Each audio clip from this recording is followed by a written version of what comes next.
So, conservation biologists is a field of scientists who recognize some of the issues that humans have caused for the planet and for species and go to efforts to conserve what biodiversity is left on the planet. So, conservation is historically focused on saving species. A lot of times this is focused on individual species that are very charismatic. So for example, the bald eagle. Saving the bald eagle, it's a really big bird, it's very pretty, people can kind of appreciate how important it is. Today we've shifted more to kind of preserving entire ecosystems. So instead of trying to save just the bison, we're trying to save the entire ecosystem that these organisms thrive in so that the biodiversity can kind of help to sustain those populations of many species on their own without us having to try to individually save every single species.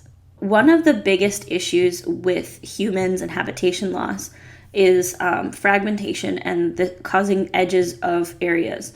So even if we set up a conservation zone, we have to be mindful of the fact that the edge environment is different than the middle. So if you look at this picture down here, you can kind of see this is the edge of a forest, and we've got this large kind of central forest area.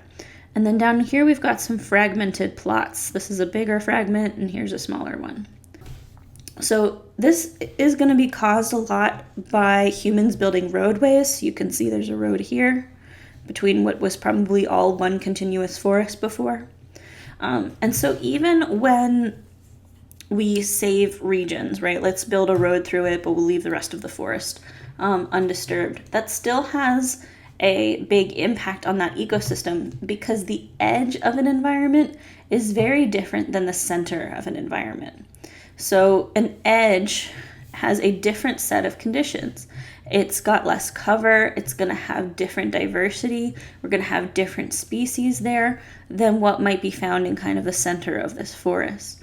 So some species are able to take advantage of edge communities, and they're able to get resources from both the forest and like other adjacent areas. And some species do not do well there, and they really need the cover of like the main forest and the plant growth there to survive. So fragmentation of large environments into small environments, even if it doesn't take away that much actual total volume of the environment, can be a huge issue if what we're doing is cutting a big area into several small areas, which is something that is commonly done by roads. So one move that humans have taken to help to preserve the biodiversity across these clumps is to include what are called movement corridors. So these are like grassy knolls over the highway that animals can move from this forest to this forest. And this is great in allowing some organisms to pack back and forth so that these are not completely separate environments. However, it's kind of like a crosswalk where if you cross over here, it's really just not effective because you can be hit by the semi-truck over here just as easily. So animals have to be smart enough to find this region to be able to get across. It really doesn't do anything about the fact that there's still two edges here where this used to all be internal environment.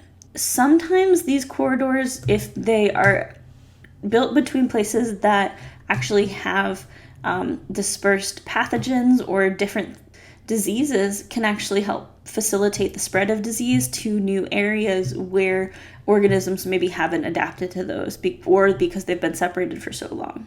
One of the main goals of conservation biologists is to convince governments to establish protected areas. So we have set about 7% of the world's land in various forms of reserves. Think of like the national parks. So those are areas where you are not allowed to hunt, you're not allowed to kill organisms. There's very minimal invasion by humans. We have park rangers often that will keep pollution down and human interference down, where humans are maybe allowed in a certain environment and then they're not allowed in large regions of the park to try to keep it as natural as possible. And we do this on both land and water, so we have land parks and reserves as well as marine reserves, where in a marine area you would just not be allowed to fish. There are some where you're not even allowed to sail or put your boat in them. But this is a really large challenge. So we don't have a lot of resources for the government to build these natural areas for organisms to live undisturbed. Humans are absolutely massively growing quickly, exponentially, and we're taking up a ton of space on the planet, especially for things like farming. If we put a reserve somewhere, where should we put it? Do we protect it? Do we leave it completely natural? And then how do you enforce that? So if you've got this natural environment that's massive, how do you keep things like poachers out? And so you have to continually pay for enforcement of reserves in order for them to be effective. Often the times the where question gets determined by the biodiversity of the natural habitat.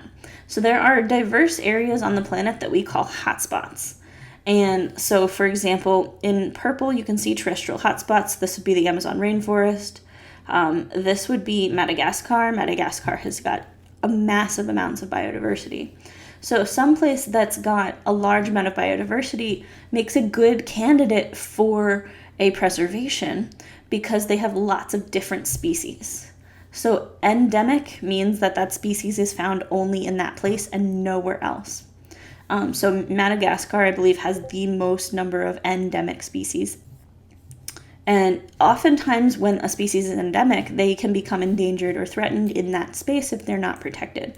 You can see there are red marine protected hotspots as well as terrestrial hotspots. So a zoned reserve typically is going to block off a certain amount of either land or ocean, and then have specific rules for human activity. So these are going to be areas where humans are either not allowed to enter, or they're allowed to enter, but they're not allowed to hunt or take anything.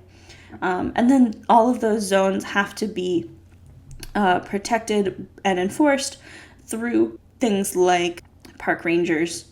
It's a little bit harder to do in a marine reserve because you have to have patrols out on the water all of the time to protect it. These typically are surrounded by buffer zones, so you might have a specific area that is like a no fishing, no entrance, and then surrounding that you might have a buffer zone that's just no fishing, because you can't restrain the natural animals from leaving that environment. If they want to leave, they're going to leave, especially fish, because there's not like fences around marine protected areas. So a buffer zone would help to give those organisms kind of more freedom to range and less likely to encounter humans.